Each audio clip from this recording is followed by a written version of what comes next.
Bonjour.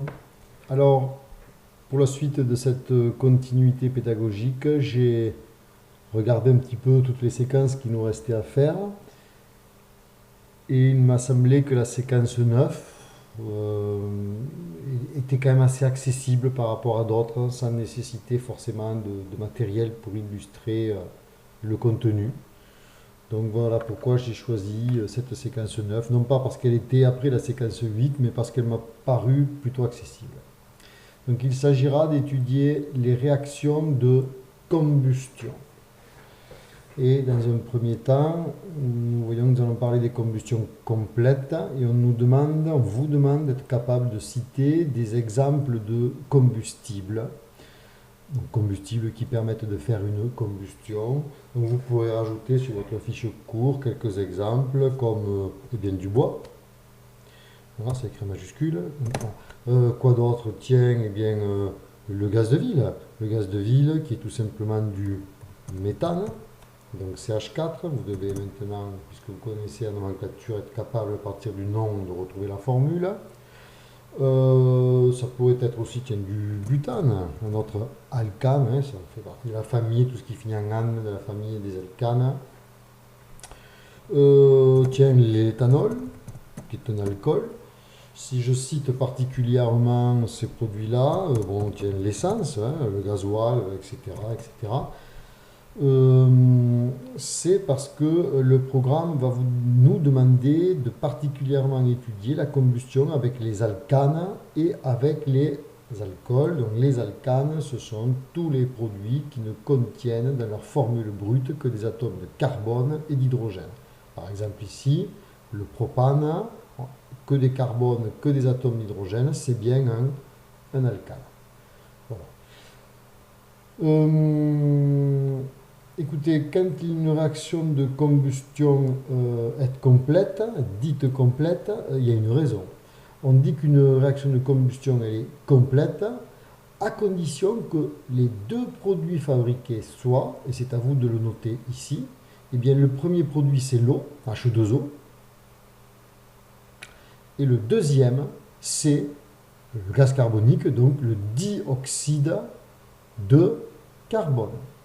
Donc vous notez bien ici l'eau,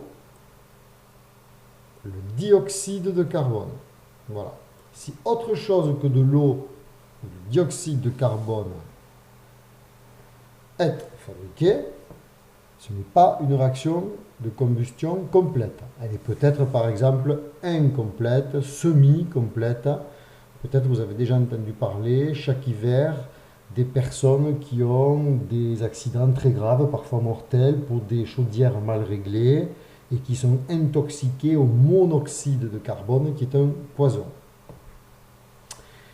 Voilà, vous avez par exemple ici une écriture d'une réaction chimique de combustion d'un alcane, le propane, qui est ce qu'on appelle le combustible, exemple de combustible, réagit avec le dioxygène, le comburant, et c'est bien une réaction de combustion, puisqu'une réaction de combustion, pour le dire, je ne l'avais pas encore dit, c'est un combustible, donc surtout pour nous un alcane et un alcool, qui va réagir avec du dioxygène, et cela va donner uniquement deux produits, de l'eau et du dioxyde de carbone. En fait, les réactions de combustion, on vous demande de savoir que ce sont des cas particuliers des réactions d'oxydoréduction. En fait, les couples mis en jeu dans ces réactions d'oxydoréduction très particulières qu'on appelle de combustion sont celui-ci, O2, H2O, donc l'oxydant c'est le dioxygène, le réducteur c'est H2O, et CO2 combustible, ça veut dire l'oxydant est le gaz carbonique ou dioxyde de carbone, et le réducteur est le combustible. Alors j'ai un exemple tout au fond là. Voilà. Deuxième. Voilà. Usuellement, quand on va écrire la réaction de combustion, on va tout simplement dire, bon, eh bien j'écris le combustible, il va, je sais, c'est toujours comme ça, puisque c'est une combustion, réagir avec le dioxygène, pour donner toujours toujours du CO2 et toujours de l'eau. Pour une réaction complète, mais c'est ce qu'on étudiera. Mais, puisqu'on vous dit que c'est pareil qu'une réaction d'oxydoréduction, on pourrait se dire, comment, d'un point de vue oxydoréduction, est-ce qu'on peut écrire ça? Alors, comme on ne le fera pas, je vous donne l'exemple qui a été fait ici, dans la vidéo de M. Moreau que je vous conseille.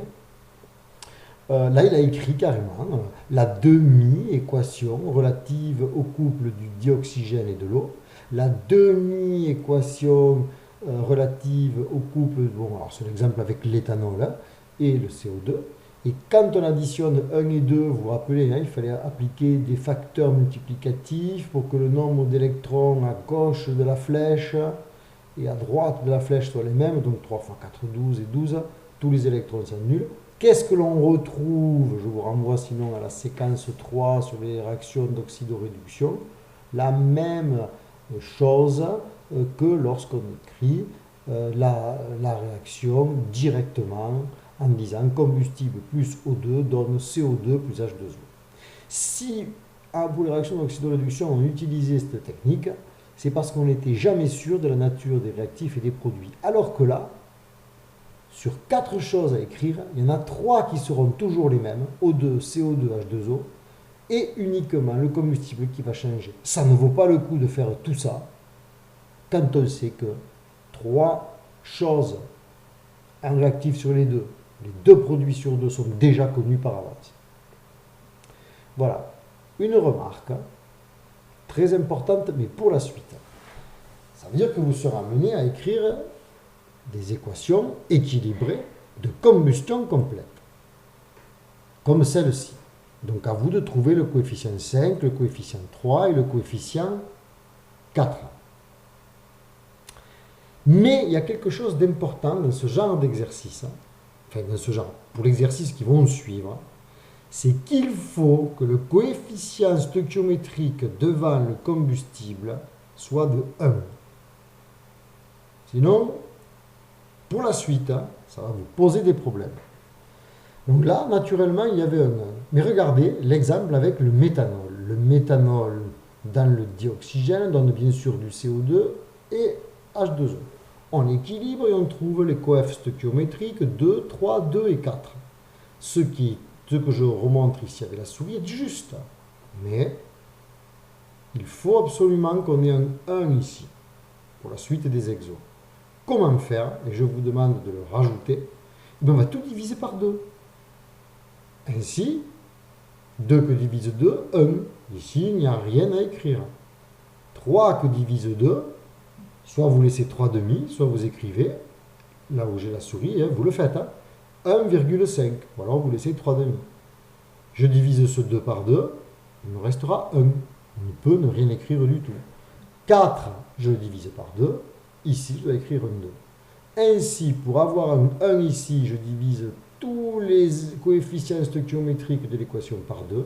Et du coup, j'aurai ici 1. 1,5, c'est pas grave s'il y a 1,5. 1 et 2. Fin de la première partie vidéo de la séquence 9.